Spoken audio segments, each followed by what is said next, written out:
Hi, ഇന്നത്തെ നമ്മുടെ lesson ഒരു ഹെൽപ്പിംഗ് വേർബാണ്. നമ്മുടെ ഇംഗ്ലീഷ് കോൺവെർസേഷനിൽ ഒരുപാട് ഹെൽപ്പ് ചെയ്യുന്ന ഒരു ഹെൽപ്പിംഗ് വേർബ് കുഡ്. കഴിഞ്ഞ ലെസണിൽ നമ്മൾ വളരെ പ്രധാനപ്പെട്ട ഒരു ഹെൽപ്പിംഗ് വേർബ് പഠിച്ചു, ക്യാൻ. കഴിയുക എന്ന അർത്ഥത്തിൽ നമ്മുടെ എബിലിറ്റി, നമ്മുടെ സ്കിൽ ഒക്കെ പറയാനാണ് നമ്മൾ ക്യാൻ എന്ന ഒരു ഹെൽപ്പിംഗ് വേർബ് ഉപയോഗിക്കുക എന്ന് പഠിച്ചു. കുഡ് എന്നത് ക്യാൻ എന്ന ഹെൽപ്പിംഗ് വേർബിൻ്റെ പാസ്റ്റ് ടെൻസ് ആണ്. കുഡ് എന്നതിൻ്റെ മീനിങ് കഴിയുമായിരുന്നു എന്നാണ്. കുഡ് എന്നത് ഒരു പാസ്റ്റ് എബിലിറ്റി കാണിക്കാനാണ് യൂസ് ചെയ്യുന്നത്.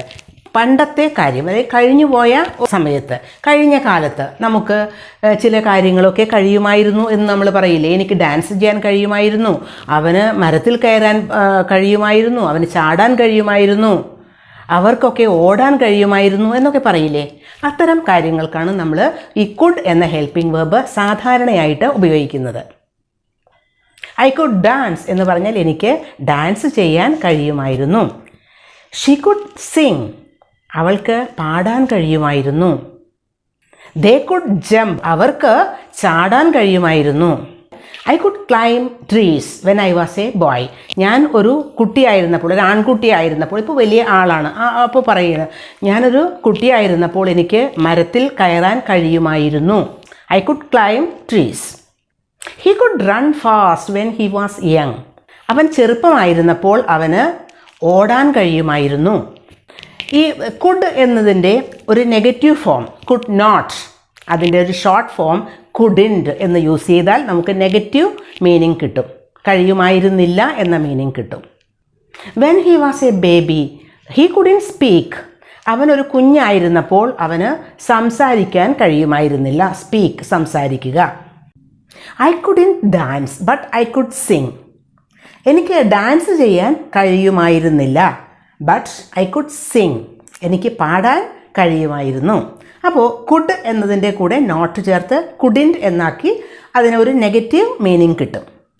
ഇങ്ങനെ കഴിയുമായിരുന്നു എന്ന അർത്ഥത്തിലാണ് കുഡ് സാധാരണ യൂസ് ചെയ്യുന്നത്. പക്ഷേ വേറെയും യൂസസ് ഉണ്ട്. അതിലൊന്ന് വളരെ പൊളൈറ്റായിട്ട്, വളരെ മാന്യതയോടുകൂടി ഓക്കെ ചില ആളുകളോട് റിക്വസ്റ്റ് ചെയ്യില്ലേ, നമുക്ക് ഈ കുഡ് ഉപയോഗപ്പെടുത്താം. For example, could you help me please, could you help me please, ദയവ് ചെയ്ത് എന്നെ ഒന്ന് ഹെൽപ്പ് ചെയ്യുമോ എന്ന്. Could you please teach me English grammar, ദയവ് ചെയ്ത്, അതായത് പ്ലീസ് എന്നെ ഒന്ന് ഇംഗ്ലീഷ് ഗ്രാമർ എന്നെ പഠിപ്പിച്ച് തരുമോ. Could you please give me your bag, നിങ്ങളുടെ ബാഗ് എനിക്കൊന്ന് തരുമോ. ഓക്കെ, അപ്പോൾ ഇവിടെ പൊളൈറ്റായിട്ട്, വളരെ പൊളൈറ്റായിട്ട് നമ്മൾ റിക്വസ്റ്റ് ചെയ്യുന്നതിന് കുഡാണ് യൂസ് ചെയ്യേണ്ടത്. ഇനി വേറെ ഒരു യൂസ്, നമ്മൾ വളരെ സ്നേഹത്തോടു കൂടിയുള്ള നിർദ്ദേശങ്ങൾ വയ്ക്കാറുണ്ട് പലപ്പോഴും പലരോടും. നമ്മുടെ ഒരു ഫ്രണ്ട് സുഖമില്ലാതിരിക്കുന്നു, അപ്പോൾ അതുകൊണ്ട് ഡോക്ടറെ കാണുന്നതാണ് നല്ലത് എന്ന് പറയില്ലേ, അത് നമ്മുടെ ഒരു നിർദ്ദേശമാണ്. മാത്രമല്ല വളരെ സ്നേഹത്തോടു കൂടി നമ്മൾ പറയുന്നത് U could consult a doctor, ഒരു ഡോക്ടറെ കൺസൾട്ട് ചെയ്യുന്നതാണ് നല്ലത് എന്നർത്ഥത്തിൽ നമ്മുടെ ഒരു നിർദ്ദേശം വയ്ക്കുന്നതാണ്. അതിന് നമ്മൾ യൂസ് ചെയ്യുന്നത് കുഡ് എന്ന ഹെൽപ്പിംഗ് വേർബാണ്. You could consult a doctor. You could use my car, നിനക്ക് എൻ്റെ കാർ യൂസ് ചെയ്യാം, അതും നിർദ്ദേശമാണ്. അപ്പോൾ we could go on a trip, നമുക്ക് വേണമെങ്കിൽ ഒരു ട്രിപ്പ് പോകാം. ഇവിടെയൊക്കെ കുഡ് എന്ന ഹെൽപ്പിംഗ് വെർബാണ് ഉപയോഗപ്പെടുത്തുന്നത്. ഏത് സബ്ജക്റ്റ് വേണമെങ്കിലും, ഐ, യു, വി, ദേ, ഏതെങ്കിലും സിംഗുലർ സബ്ജക്ട്സോ, ഹി, ഷീ, ഇറ്റ്, പ്ലൂറൽ സബ്ജക്ട്സോ എന്ത് വേണമെങ്കിലും ഈ ഹെൽപ്പിംഗ് വെർബിൻ്റെ ഒപ്പം യൂസ് ചെയ്യാം.